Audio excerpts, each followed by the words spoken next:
Hello everyone, this is going to be your mid-monthly mystery reading, and these are going to be very short, tiny readings. And the great thing about the mystery readings is anything can come out. It can be about anything. So for this month, for mid-April 2019, I'm actually deciding to go completely fantastical for these because the other two readings have been only with using tarot cards. So this one I'm using the Enchanted Map Oracle cards and the Wisdom of the Oracle cards. So we'll just see what comes out. And this, of course, is for the rising sun and moon of whatever sign I announce after this. And I wish you guys all the best. I hope you're having a wonderful April, and I'll see you in a couple of seconds. Okay, bye. Hello, Sagittarius. Here is your mid-April 2019 mystery reading. And for whatever reasons, the Scorpio one was way longer than the other ones. I'm hoping to be concise. So I'm going to pick 6 cards, then I'll show them to you, and then I'll read. Okay. Well, one more shuffle. Sagittarius, rising sun, moon for mid-April 2019.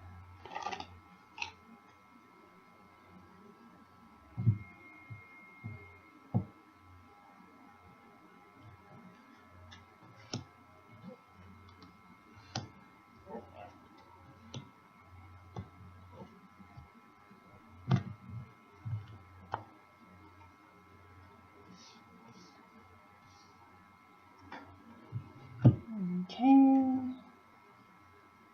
3 more.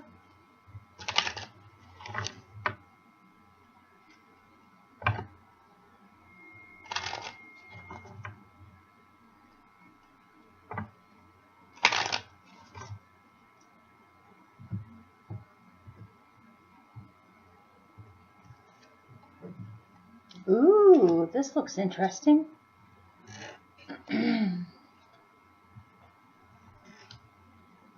Well, I may not even really need to pick clarifiers for you.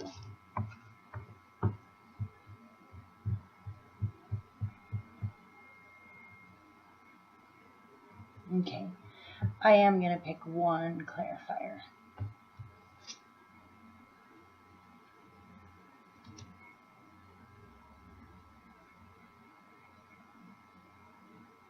Okay.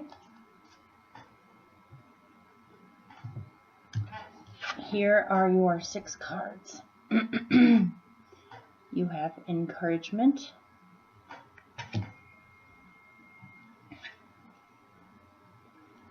follow the leader,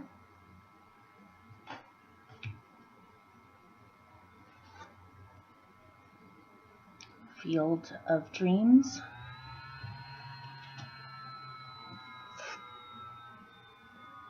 unfinished symphony,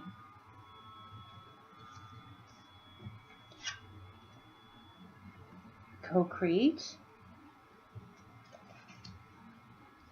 and I like this one, flexible. Okay, and then you have one clarifier because I just wanted to know more about the unfinished symphony.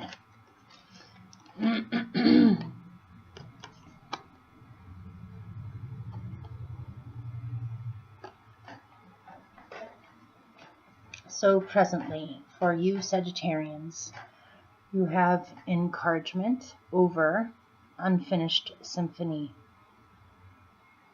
So this could be a creative project that you have been working on for a long time that is still yet to be finished. Because you have by the book with it. It's by the book as a clarifier for unfinished symphony. Possibly the reason on why this is an unfinished symphony is because you've been working by the book, or you've been working off of the things that possibly you were taught while young, or that you were taught to believe in, or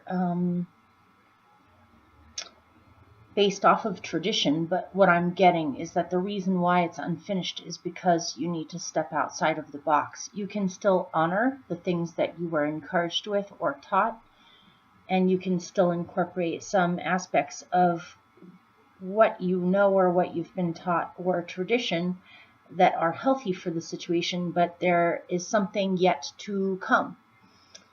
If you're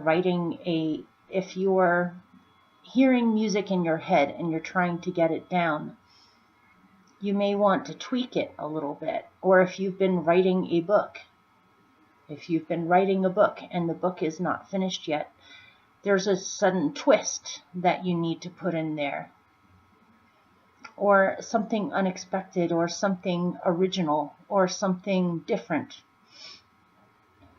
And it seems as though you have a lot of encouragement with this. Other people want to see you finish this, or other people want to see your brilliant mind, imagination be put into form, and they know that you've been working on this for quite some time. You are receiving a lot of encouragement, and possibly even encouragement by the universe. You might have a sudden breakthrough where the last notes of the song come to you finally, and they wrap the whole thing together. Something. If this had to do with love, you may have started a relationship, or it's a continuing story. Let's just put it that way. It's a continuing story. But something about going by the book, or what you were taught about relationships, or how this is so un-Sagittarian, the whole by the book thing. It may be that you're completely in line or in flow with the originality of something. It may even be that some of you are flying in the face of tradition, or flying in the face of how people think relationships should be, or who you should be with, or whatever. Just looks like you're really encouraging of the differences in the relationship that are not so much by the book, or the originality of it. Interesting. So, in the future,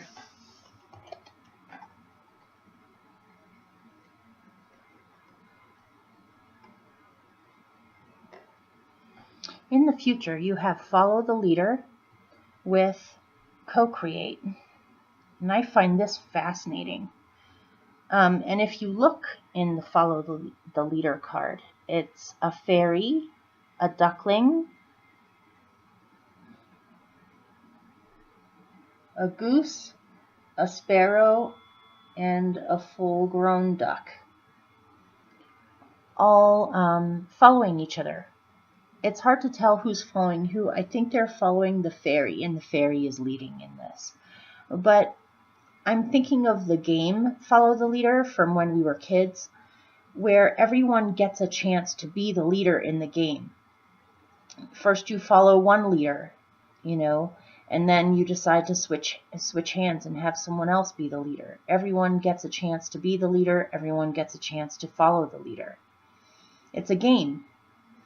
And with this is co-create, and if you notice, these two creatures, the owl and the cheetah, are extremely different from one another. One's a bird, one's a predator. Or, well, actually, they both are predators, but one's a bird, one's a four-legged. Together, they have co-created and made a big giant egg with cheetah spots, which is potentials for the future of things that they can create together. See what happens. Again, I'm getting something unconventional from this, where it's not supposed to necessarily be by the book. And it seems as though you're completely on board with that, and you're actually really excited about that. And you're kind of excited about the fact that it's an unfinished symphony. It means that there's still more to come. But with this unconventional co-creating situation going on, because they're so different from each other, or both such unique beings, they both need to make sure that things are equal in the relationship with how they lead. Sometimes the cheetah might want to lead, sometimes the owl might want to lead. Everybody should have a chance to follow their own talents, and this can even be co-creating with a group of people too. This doesn't have to be relationships, or it is relationships, but all different kinds of relationships. This may be a strange bunch of people that are all unique in their own individual ways that are creating something together. And the healthiest way to go about doing this is to make sure that everyone has a chance to lead something. Everyone has a chance to be the leader, where there isn't a clash of wills or a clash of egos or clashes. Instead, they're choosing to work together and each take turns. So this is coming up for you in the future. And in the future after that,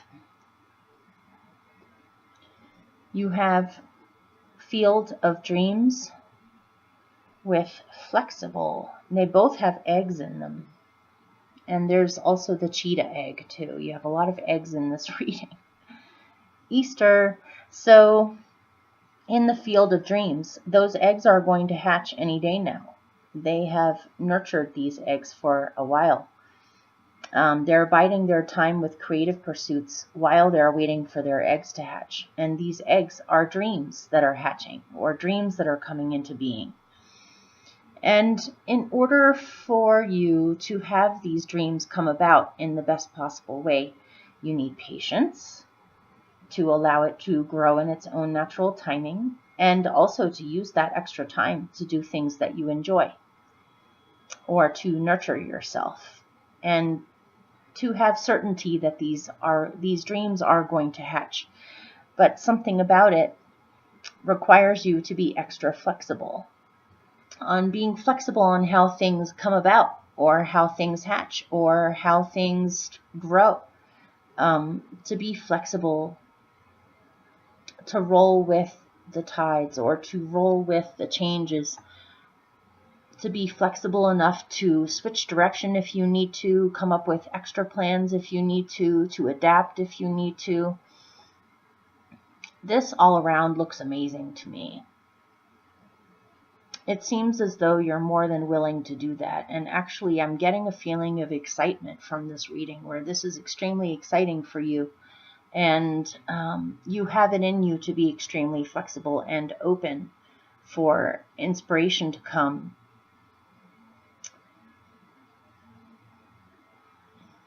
But to be flexible and to be patient and creative.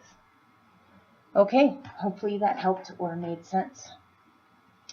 And I shall see you guys soon in May.